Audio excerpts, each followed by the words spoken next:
What's going on? It's your boy Coach. This is week one of I'll call it the faster transformation, but it's specifically for physical purposes or physique purposes. Jeepers, I am really tired. So basically, kind of the goal is to get as many calorie or in a high of a calorie deficit as I can to over the next 6 weeks. It's actually part of a physique challenge that I'm doing, which is different than the challenge I did before, where I had different priorities.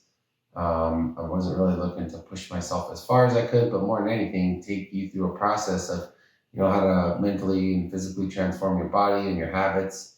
And I was able to pretty much stay where I was kind of hoping to be. Nothing crazy dramatic, but get to a point of maintenance where it's something super easy.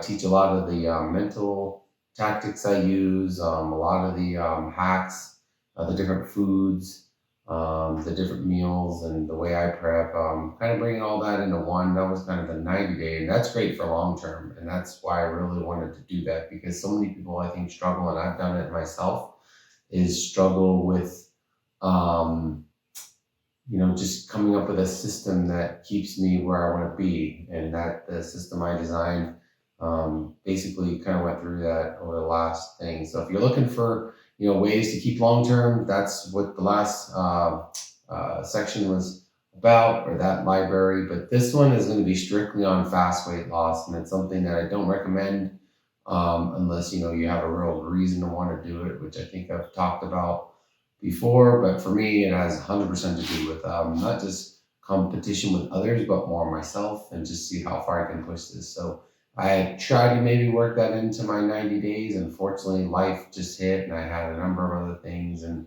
that it was better for that series. It kind of showed times when we go up in a surplus, how to manage that and what to do. So this is going to be strictly a high deficit, and it's not going to be a starvation diet. I'm still going to be eating a lot of calories.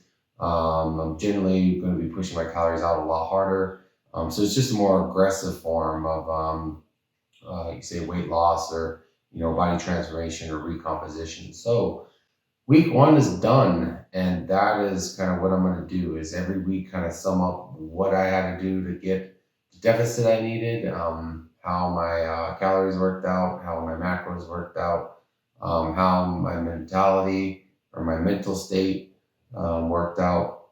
So for week one, it was tough because it was a blend of finishing my 90 days and starting this week, which was very interesting. And on top of that, I had a very stressful final week there with just life things happening and drama.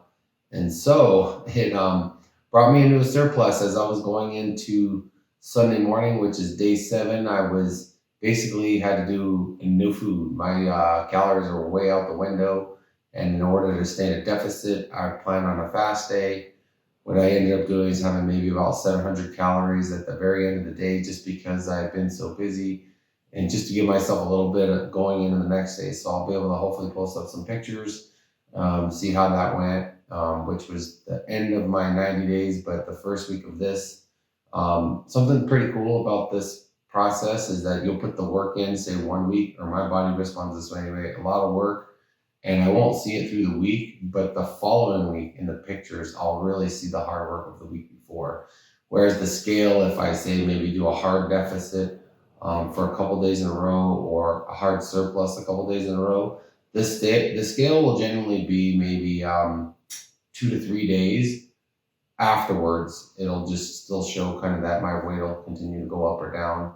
Whereas the pictures, like I said, that's why this is the number one important thing is you're taking pictures every week. Also still doing the waist measurement. That's for me. I should see my waist measurements at a much faster rate because like I said, I'm going to be going at a harder deficit. And really the goal here is am I going to break down some tissue? Probably so. But really the goal is just to make my body look as completely different in 6 weeks as I can. And then I'm obviously going to be super hungry at the end of this, which is why I don't recommend this for long term because it's extremely difficult to be in a high deficit for weeks and weeks on end and then not get hungry. I'm going to be hungry through this, which normally in my other program or my normal process, I'm not hungry hardly at all. sometimes, but very rarely. It's usually at the end of the day or right before bed. But for me, yeah, I'm in this coming in the second week. I'm already hungry. I'm ready to eat breakfast, and I'm another hour away from that. But basically, yeah, I'm gonna be hungry. It's just how it works, and I think that a lot of people think this is the way you have to diet. It's the best way to diet to get lean. And like I said, is if you lose the weight slower and you have more time, that's not true. I've done it where I'm not hungry at all and I've lost significant weight. In terms of body fat, probably muscle too, but generally you lose less muscle if you do it slower.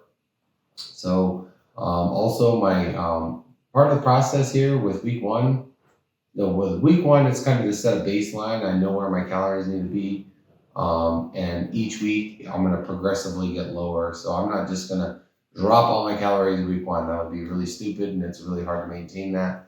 I'm actually going to, each week goes, take away maybe, a couple hundred calories a day, and try and keep up my intensity. But generally, and like in my other transformation, if you push the intensity too high, you'll notice something like what happened to me is my calories actually start going up. So I'm just trying to make sure that intensity stays high to make sure I stay in a deficit. Where this, I'm going to be, if my calories are too low and my intensity is too high, rather than deal with that hunger, I might just back off my intensity a little bit, because what tends to happen, especially what I'll be doing this time too, is not just I'll be doing my walking, but also higher intensity cardio. And cardio, if I start like running and biking and really pushing myself in that sense, get the heart health going really good, I'll notice hunger not right afterwards, but for sure later in the day. And it could even be in the next day, but I'll get an appetite that just won't quit. So it's not a bad thing. It just means that I have to be careful because it's harder to stay in a deficit when you're just constantly hungry. So I think I'm going to leave it at that for now. We will get into more of the strategy I specifically have in the follow-up video for next week. As like I said, I'm going to do 1 week at a time. So that's going to be it today. See you in the next video.